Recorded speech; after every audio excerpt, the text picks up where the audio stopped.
تو هنوزم مشتریاتو با همین دوندونه جامونده از ماسک جراحی میفرستی خونه. هیچ میدونیم که اون بنده خدا چقدر ناراحته. حتی خودت هم ناراحتی. تازه این یکی از دلایل هیلده بد کارات هم هست.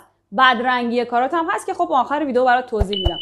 ولی بیا که بهت بگم چجوری پاکش کنی. کوچولو از بی‌حسی حین کارت، حالا جیلانگ، سانشاین، بی ال، ژانولت یا هر چی که هست بردار. خب مستقیم رو ابرو نزنی یا این باعث ریزش رنگت میشه. بیا توی تشتکت بریز با میکرو براش یا گوش پاک کن. یه کوچولو ازشو بردار، روی نقطه هایی که جا مونده از ماسک جراحی ماساژ بده. خب اینطوری. دیدی چه اتفاقی افتاد؟ ببین کلش پاک شد بدون اینکه حتی یه کوچولو ازش اثر روی پوست مشتریت بمونه. این خیلی خوشحال کننده است خیلی. حالا یه موضوع مهمم برات تو کپشن نوشتم راجع به همین قضیه که حتما بخونی، خیلی به دردت میخوره.